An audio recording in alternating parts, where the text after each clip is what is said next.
एक काली भाभी की 4 गोरी ननंद। सुभद्रा का बेटा अनुज अपनी पसंद की सुप्रिया नाम की एक काली लड़की से शादी कर उसे घर में ले आता है, जिसे देखकर सुभद्रा आपत्ति जताती है। अनुज, मैंने तुझे इतना बड़ा इसी दिन के लिए किया था कि तू अपनी माँ के सपनों को कुचल के एक काली लड़की से शादी कर उसे यहाँ ले आए। तुझको जात बिरादरी और मेरी नाक का ख्याल भी नहीं रहा। पूरी धरती पर तुझे ये कलूटन ही मिली थी। माँ, अब सुप्रिया मेरी पत्नी बन गई है और मैं उसे बहुत प्यार करता हूँ। आपको उसे इतना कुछ कहने का कोई अधिकार नहीं है। अगर आप हमारे रिश्ते को नहीं अपनाएंगे तो मैं यहाँ से चला जाऊंगा। माँ जी, बातों का बुरा मत मानिए। ये बस मुझे बहुत प्यार करते हैं और आपसे भी, इसीलिए ऐसा कह रहे हैं। ओह कल्लो माई, तुझे बीच में बोलने के लिए किसने कहा? और अनुज, तुझे अपनी 4 बहनों का ख्याल नहीं आया? अब उनकी शादी कैसे होगी? तूने अपनी पहले कर ली। उसकी चिंता आप मत कीजिए, मैं उनकी बहुत अच्छी जगह शादी करूंगा। फिलहाल तो वो हॉस्टल में है। अब तुझसे नाराज होकर भी मैं क्या ही कर लूंगी। अपनाना तो पड़ेगा ही। तू इसे प्यार जो करता है। आजा बहू, अब शक्ल क्या दिखा रही है? अपनी सास के पैर नहीं छुएगी क्या? जरूर छूंगी माँ जी। फिर आंखों में खुशी के आंसू लिए सुप्रिया अपनी सास के पैर छूती है और सुभद्रा उसका गृह प्रवेश कर देती है। अगले दिन से सुप्रिया एक आदर्श बहू की तरह घर के सारे काम करती है, जिससे सुभद्रा बहुत खुश होती है। तूने जिस तरह से आज पहले ही दिन काम कर लिया है, मैं बहुत खुश हूँ। पर ये बता, मेरे गोरे से बेटे ने तेरे जैसी काली सूरत में ऐसा क्या देखा जो उसने तुझसे प्यार कर लिया? माँ जी, यही तो उनकी खासियत है। उन्होंने मेरी बाहर की रंगत को न देखकर मेरे अंदर के दिल को पहचाना है। हाँ चल, ठीक है। अब मेरे लिए कुछ बढ़िया सा चटपटा नाश्ता बना दे। सुबह तेरे हाथ का मीठा हलवा खाया था ना, इसीलिए मन मीठा मीठा हो रहा है। आप 15 मिनट रुकिए, मैं आपको पुदीने की चटनी से प्याज आलू की भजिया बनाकर खिलाती हूँ। फिर सुप्रिया अपनी सास को भजिए बनाकर खिलाती है, जिससे उसे बहुत खुशी होती है। दिन गुजरते हैं और चारों गोरी बहनें दरवाजे पर सूटकेस और हाथों में गिफ्ट लेकर खुशी से कहती हैं, मुझसे तो अब सब्र ही नहीं हो रहा भाभी से मिलने के लिए। मेरे हाथों में गिफ्ट है। साक्षी, जरा दरवाजे की बेल बजा। अरे मेरे हाथ में भी। इनफैक्ट हम चारों इतनी प्यारी भाभी के लिए गिफ्ट लेकर आए हैं। 1 मिनट, मैं सामान नीचे रखती हूँ, सबको सरप्राइज देंगे हम। साक्षी एक गिफ्ट जमीन पर रखकर डोर बेल बजाती है तो सुप्रिया दरवाजा खोलती है। अरे आप कौन? मैं माँ जी को बुलाती हूँ। माँ जी, देखिए कौन आया है। अरे लगता है माँ ने मेड भी रख ली है। कितनी काली सी है। सुनो, माँ और मेरी भाभी को बुलाओ ना। तभी सुप्रिया के कहने पर सुभद्रा बाहर आती है और अपनी चारों बेटियों को देखकर खुश हो जाती है। अरे तुम चारों अचानक कैसे आई? मैं तो बहुत खुश हो गई। अपनी भाभी से मिलो, ये है तुम्हारी भाभी सुप्रिया। ये सुनकर चारों गोरी ननंद के हाथों से गिफ्ट छूट जाता है। क्या माँ, ये क्या बोल रही हो? ये नौकरानी जैसी काली सी लड़की भला हमारे भाई की पसंद और हमारी भाभी कैसे हो सकती है? छी, इयो, लगता है इन्हें किसी ने ज्यादा देर काले से तवे पर रख दिया हो, इसीलिए जलकर काली हो गई है। हाँ माँ, ये सब क्या है? हम तो अपनी भाभी से मिलने के लिए इतने खुश थे कि इतने सारे तोहफे लाए थे, और भैया ने लव मैरिज भी की है, तो ऐसी काली कलोटी बैंगन जैसी लड़की से। जुबान संभालो तुम चारों, ये तुम्हारी भाभी है। काहे की भाभी? ये तो हमारे साथ खड़े होने के लायक भी नहीं है। कहाँ हम गोरी चिट्टी और कहाँ ये काली कोयला। हम क्या हॉस्टल से भागे भागे इस काली भाभी से मिलने आए थे? तबा तबा, सारा मूड खराब कर दिया। चलो अपने कमरे में। ये कहकर चारों गोरी ननंद अपने कमरे में चली जाती हैं। वहीं ननंद की बात सुन इकलौती भाभी की आंखों में आंसू आ जाते हैं, जिसे सुभद्रा संभालती है। बहू, तू फिक्र मत कर, थोड़े दिन में तुम चारों पांचों घुल मिल जाओगे तो सब ठीक हो जाएगा। जी माँ जी। अगले दिन सुप्रिया ननंद के कमरे से गुजर रही थी तो शिवानी परेशान करने के लिए अपने पैर को अड़ा देती है, जिससे सुप्रिया गिर पड़ती है और चारों ननंद हंसने लगती हैं। देखो देखो, कल्लो माई तो गिर गई। क्या हुआ भाभी? ज्यादा जोर की लग गई क्या? अच्छा हुआ, ऐसी काली भाभी के साथ ऐसा ही होना चाहिए। खैर, जल्दी से उठिए और आप हमारे लिए पास्ता बना कर लाइए। हाँ, और साथ में ऑरेंज जूस भी। ठीक है दीदी। कुछ देर बाद सुप्रिया चारों ननंद के लिए पास्ता और जूस लेकर आती है तो उन्हें मेकअप करता हुआ कहती है, दीदी ये आप कौन सी क्रीम लगा रहे हो? इसे लगाने से मैं भी अच्छी दिखूंगी ना? आप मुझे भी मेकअप करना सिखाओगे ताकि मैं अच्छी लगूं? क्या मेकअप? तुम्हारी कोई औकात नहीं है इतना ब्रांडेड मेकअप लगाने की। हाँ, तो सीखना तो बहुत दूर की बात है, और वैसे भी इस काली सी सूरत पर मेकअप भी कर लोगी तो भी ऐसी ही रहोगी। आई बड़ा लाडो रानी मेकअप लगाने, फुटो यहाँ से। दीदी, मानती हो कि मैं काली हूँ? जब भगवान ने ही मुझे काला बनाया है तो इसमें मैं क्या कर सकती हूँ? क्या हम जैसे लोगों की जिंदगी नहीं होती? तुम जैसे लोगों की जिंदगी में सिर्फ कालेपन के ताने सुनना लिखा है, समझी? ये सुनकर सुप्रिया आंखों में आंसू लिए चली जाती है। वक्त गुजरता है। चारों ननंद अपनी काली भाभी को कालेपन के हमेशा ताने देती रहती थीं, तो कभी उसे गिरा दिया करती थी। फिर भी सुप्रिया घर में शांति बनाए रखने के लिए किसी से कुछ नहीं कहती थी। 1 साल में वो एक प्यारे से सांवले बेटे को जन्म देती है। सास पूजा करने मंदिर गई थी। इस बीच चारों ननंद की कुछ फ्रेंड्स आती हैं, जिसके बाद वो घर पर किटी पार्टी करती हैं। वाह यार, क्या मजा आ रहा है तेरी किटी पार्टी में। ऐसे तो तुझे रोज पार्टी करनी चाहिए। तूने अपनी भाभी को खाना बनाने के लिए कुछ कहा था, लाई क्यों नहीं वो अभी तक स्नैक्स? रुक जा, मैं अभी बोलती हूँ।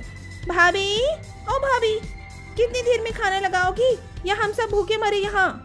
बस दीदी ला रही हूँ। मुन्ना जग गया है, आप उसे थोड़ी देर संभाल लीजिए। ओह गॉड, ठीक है, उसे दे दीजिए। फिर सुप्रिया मुन्ने को साक्षी के हाथ में दे देती है, पर साक्षी ज्यादा देर संभाल नहीं पाती है। ओहो, इस कलूटे बच्चे ने तो मुझे गीला कर दिया सूसू करके। इसी रूम में ही पटक कर आ जाती हूँ, वरना मेरी किटी पार्टी बर्बाद कर देगा। ये कहकर साक्षी बच्चे को बिस्तर पर लिटाकर आ जाती है, जहाँ वो भीगे कपड़ों में रोता रहता है, और सुप्रिया उनकी पार्टी में एक स्नैक सर्व करती है। सभी दोस्तों के जाने के बाद सुप्रिया अपने बच्चे के बारे में पूछती है। दीदी, मेरा बच्चा कहाँ है? मैंने तो कहा था आप उसको संभाल लेना। फिर? हे भगवान, मुझे उसके रोने की आवाज आ रही है। कमरे में है वो। फिर सुप्रिया भागती हुई अपने बच्चे के पास जाती है, जहाँ वो बहुत ज्यादा तप रहा था और चुप होने का नाम ही नहीं ले रहा था। इतने में अनुज और सुभद्रा घर पर आ जाते हैं। बच्चा चुप न होने पर सब उसे अस्पताल लेकर पहुंचते हैं, जहां डॉक्टर बच्चे को निमोनिया की शिकायत बताता है। और अपने बच्चे की ये हालत देखकर सुप्रिया ननन से कहती है, देखिए ना, आप चारों की लापरवाही से मेरे छोटे से बच्चे को निमोनिया हो गया है। अरे आपको दुश्मनी मुझसे निकालनी थी तो मुझे मार लेती, लेकिन मेरे बच्चे के साथ ये करने की क्या जरूरत थी? मैंने आपके कहने पर आपका सारा काम किया, आपके गेस्ट को संभाला, और आपने क्या तुम चारों के पास मुन्ना था और तुमने उसे गीला छोड़ दिया? इतनी लापरवाही कैसे कर सकती हो? तुम तो बुआ हो ना उसकी। मेरे छोटे से बच्चे के साथ तुम चारों ने ये किया है। आज तुम्हारी वजह से वो इतना तड़पता रहा बुखार में। बस बहुत हो गया। तुम चारों को मेरे बच्चे और मेरी पत्नी से प्रॉब्लम है ना? हम तीनों घर छोड़कर चले जाएंगे। अब माँ, भैया, हमसे बहुत बड़ी गलती हो गई, हमें माफ कर दीजिए।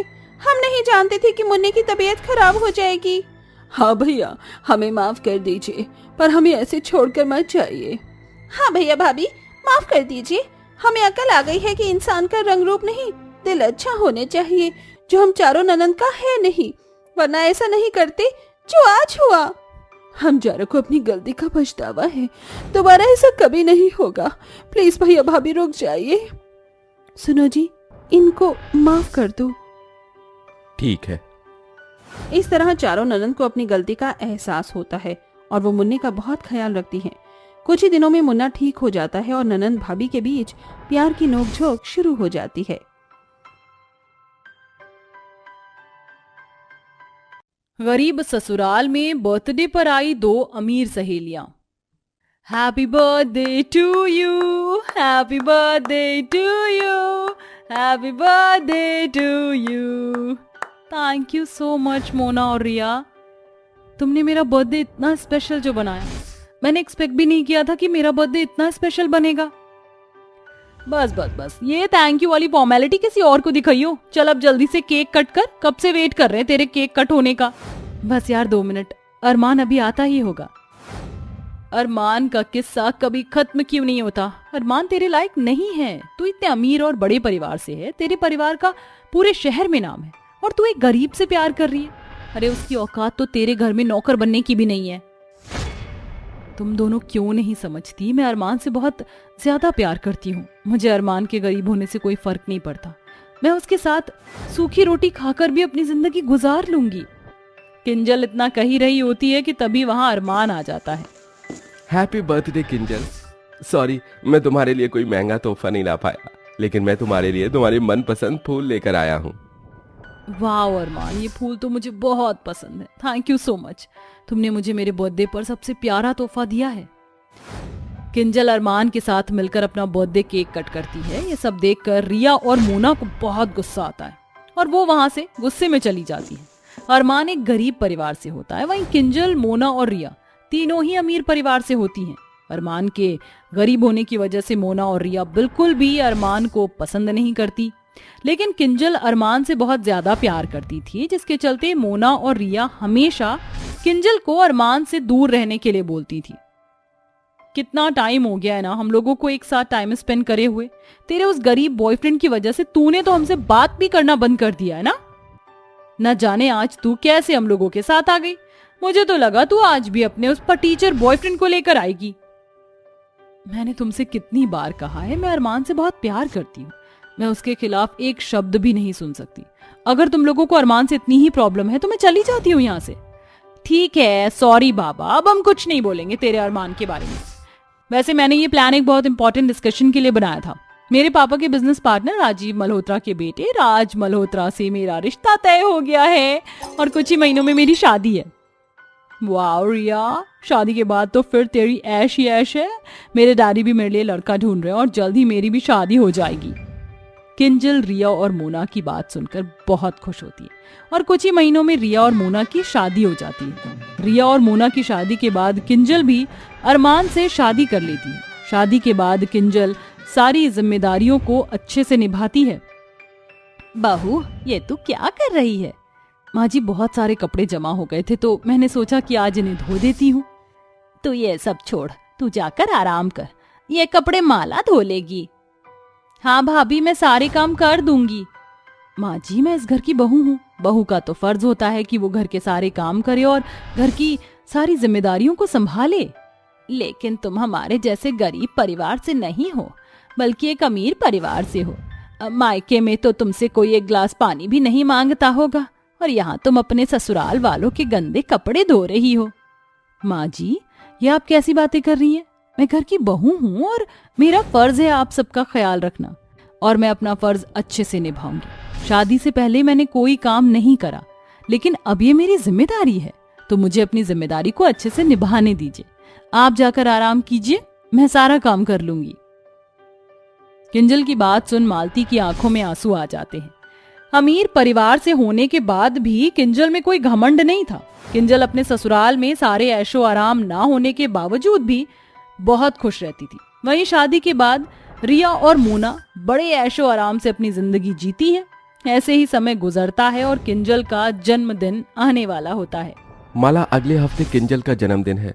शादी के बाद किंजल का ससुराल में ये पहला जन्मदिन है, तो मैं चाहता हूँ हम उसका जन्मदिन बहुत अच्छे से मनाएं। मैंने हलवाई से बात कर ली है, वो सारे खाने का इंतजाम कर देगा। माला, तुम पूरे घर को अच्छे से सजा देना। मैं कुछ महीनों से पैसे जोड़ रहा था। मैं उन पैसों से किंजल को एक सोने का हार देना चाहता हूँ। शादी के बाद मैं किंजल को कुछ भी नहीं दे पाया, कम से कम मैं उसे एक सोने का हार तो दे ही सकता हूँ ना। हाँ बेटा, शादी के बाद बहू ने हमसे कभी कुछ मांगा ही नहीं। वो तो इस गरीबी में भी हमारे साथ खुशी खुशी रह रही है। उसका इतना हक तो बनता है। तू एक काम कर, तू किंजल बहू की सहेलियों को भी बुला ले। अपनी सहेलियों से मिलेगी तो बहुत खुश हो जाएगी। ठीक है माँ, किंजल के दोस्तों को भी उसके जन्मदिन के बारे में बता दूंगा। जिसके बाद अरमान रिया और मोना को कॉल करता है और किंजल की बर्थडे पार्टी में आने के लिए उन्हें इनवाइट करता है। रिया और मोना पार्टी में आने के लिए हाँ कर देती हैं, जिसके बाद रिया और मोना एक दूसरे से मिलते हैं। मोना, किंजल का पति फटीचर अरमान किंजल की बर्थडे पार्टी ऑर्गेनाइज कर रहा है, वो भी अपने घर पर। मैंने तो किंजल को पहले ही कहा था कि उसका साथ छोड़ दे, लेकिन उसने हमारी एक भी नहीं मानी। अब पछता रही होगी, न जाने कैसे उसके साथ रहती होगी उसके छोटे से घर में। मैंने तो कभी इतनी लो क्लास थर्ड क्लास पार्टी भी नहीं देखी है। न जाने वहां जाने के बाद क्या क्या देखने को मिलेगा। जरा हम भी तो देखें कि लो क्लास बर्थडे पार्टी होती कैसी है। और हमारे पास मौका भी है उस अरमान का मजाक बनाने का और उसको उसकी औकात याद दिलाने का। दिन गुजरते हैं और किंजल का जन्मदिन आ जाता है। मालती किंजल को बहाने घर से बाहर ले जाती है, वहीं पीछे माला और अरमान किंजल के जन्मदिन की तैयारी शुरू कर देते हैं। जिसके बाद जैसे ही किंजल अपने घर आती है तो अपनी बर्थडे की डेकोरेशन देखकर हैरान हो जाती है। आप सबको मेरा बर्थडे याद था? मुझे लगा कि आप सब लोग मेरा बर्थडे भूल गए। आप सब लोगों ने मेरे लिए इतना किया, इतनी अच्छी डेकोरेशन की, केक मंगवाया। ये बर्थडे मेरा सबसे स्पेशल बर्थडे होने वाला है। इतना सब देखकर किंजल की आंखों में खुशी के आंसू आ जाते हैं कि तभी वहां रिया और मोना भी आ जाती हैं। तुम दोनों यहाँ? मैंने तो एक्सपेक्ट भी नहीं किया था कि मैं तुम दोनों से अपने बर्थडे पर मिलूंगी। थैंक यू सो मच यहाँ पर आने के लिए। हमें यहाँ तुम्हारे पति ने इनवाइट किया है। वैसे किंजल, तुम्हारी बर्थडे पार्टी इतनी सिंपल कैसे हो सकती है? शादी से पहले तुम्हारा बर्थडे हर साल किसी 5 स्टार होटल में सेलिब्रेट होता था और शादी के बाद यहाँ हो रहा है। हमने तो सोचा था कि तुम्हारा हस्बैंड तुम्हारे बर्थडे की बहुत अच्छी तैयारी करेगा, लेकिन ये क्या, इसने तो अपनी औकात जितना ही किया है। रिया की बात सुनकर किंजल के ससुराल वालों को बहुत बुरा लगता है कि तभी किंजल बोलती है, तुम दोनों अभी तक नहीं सुधरी ना? तुम दोनों का क्या हक बनता है मेरे घर पर आकर मेरे ससुराल वालों की बेइज्जती करने का? मेरे ससुराल वाले तुम्हारे ससुराल वालों की तरह भले ही अमीर नहीं है, लेकिन मुझसे बहुत प्यार करते हैं। ये लोग मुझे अपनी बहू नहीं बल्कि बेटी मानते हैं, मेरी इतनी इज्जत करते हैं। तुम लोगों को सिर्फ पैसा दिखाई दे रहा है ना कि प्यार? तुम लोगों के पति ने तुमसे आखिरी बार प्यार से बात कब की थी? तुम लोगों को ये याद भी है? तुम्हारा पति सिर्फ तुम्हें शॉपिंग और घूमने के लिए पैसे देता है, लेकिन कभी टाइम देते नहीं। मेरा पति चाहे ये सब ना देता हो, लेकिन वो मुझे प्यार और टाइम जरूर देता है। किंजल की बात काफी हद तक सही होती है, जिस वजह से मोना और रिया को अपनी गलती का एहसास होता है और वो किंजल और उसके ससुराल वालों से माफी मांगते हैं। आप सभी लोग हमें माफ कर दो। किंजल की बात सुनकर हमें हमारी गलती का एहसास हो गया है। किंजल बिल्कुल ठीक कह रही है। हम पैसों में इतना खो गए कि हमें कभी प्यार दिखाई नहीं दिया, लेकिन आप लोगों का किंजल के लिए इतना प्यार देखकर हमारी आंखें खुल गई हैं। रिया और मोना को अपनी गलती का एहसास देख किंजल और उसके ससुराल वाले उन दोनों को माफ कर देते हैं, जिसके बाद किंजल अपने ससुराल और अपनी सहेलियों के साथ मिलकर अपना बर्थडे खुशी खुशी बनाती है।